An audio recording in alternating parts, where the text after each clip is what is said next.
முதலமைச்சர் எடப்பாடி பழனிசாமி, துணை முதலமைச்சர் ஓ பன்னீர்செல்வம், தமிழ் மாநில காங்கிரஸ் கட்சித் தலைவர் ஜி.கே. வாசன் உள்ளிட்ட தலைவர்களை தேமுதிக வேட்பாளர்கள் நேரில் சந்தித்து ஆதரவு கோரினர். நாடாளுமன்ற தேர்தலில் தேமுதிக சார்பில் போட்டியிடும் வேட்பாளர்கள் குறித்த பட்டியலை கேப்டன் விஜயகாந்த் வெளியிட்டார். இதனைத் தொடர்ந்து கூட்டணி கட்சித் தலைவர்களை தேமுதிக வேட்பாளர்கள் நேரில் சந்தித்து ஆதரவு கோரி வருகின்றனர். அதன்படி முதலமைச்சர் எடப்பாடி பழனிசாமியை சென்னை கிரீன்வே சாலையில் உள்ள அவரது வீட்டிற்கு தேமுதிக சார்பில் விருதுநகர் தொகுதியில் போட்டியிடும் ஆர். அழகர்சாமி, சென்னை வடக்கு தொகுதியில் போட்டியிடும் அழகாபுரம் ஆர். மோகன்ராஜ், திருச்சி தொகுதிக்கு அறிவிக்கப்பட்டுள்ள டாக்டர் வி. இளங்கோவன் மற்றும் கள்ளக்குறிச்சியில் போட்டியிடும் எல்.கே. சுதீஷ் ஆகியோர் நேரில் சென்றனர். அப்போது தேர்தலில் ஆதரவு அளிக்க வேண்டும் என்றும் கோரிக்கை வைக்கப்பட்டது. தொடர்ந்து வேட்பாளர்கள் முதலமைச்சருக்கு சாலை அணிவித்து மரியாதை செலுத்தினர்.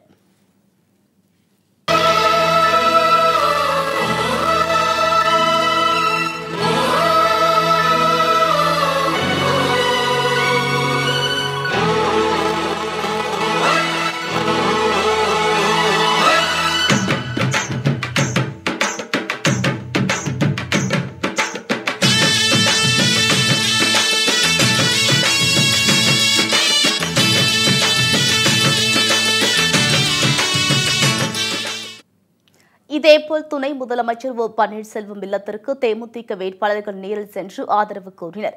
பின்னர் பரஸ்பரம் இருவரும் சால்வை அணிவித்து மரியாதை செலுத்தினர். இந்த சந்திப்பின் போது தேமுதிக துணை செயலாளர் பார்த்தசாரதி, அதிமுக துணை ஒருங்கிணைப்பாளர் கே.பி. முனுசாமி, பாஜக தேசிய செயலாளர் எச். ராஜா உள்ளிட்டோர் உடனிருந்தனர்.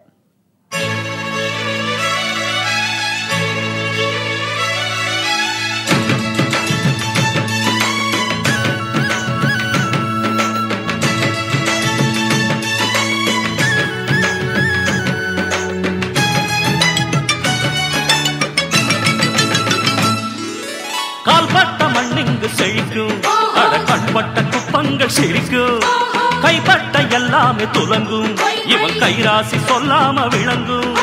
தாய் குலம் முழுவதும் தன் வீட்டு பிள்ளை என தாலாட்டு பாட்டெடுத்து பாடுமடி.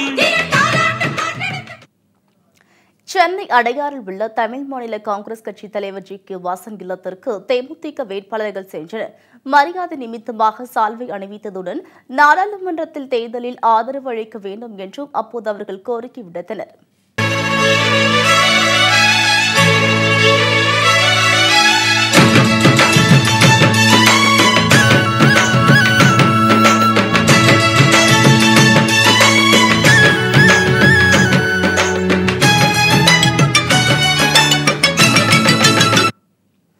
இதேபோல் கிரீன்வே சாலையில் உள்ள உள்ளாட்சித்துறை அமைச்சர் எஸ்.பி. வேலுமணி இல்லத்திற்கு சென்று தேமுதிக வேட்பாளர்கள் அவர்களிடம் ஆதரவு கோரினர்.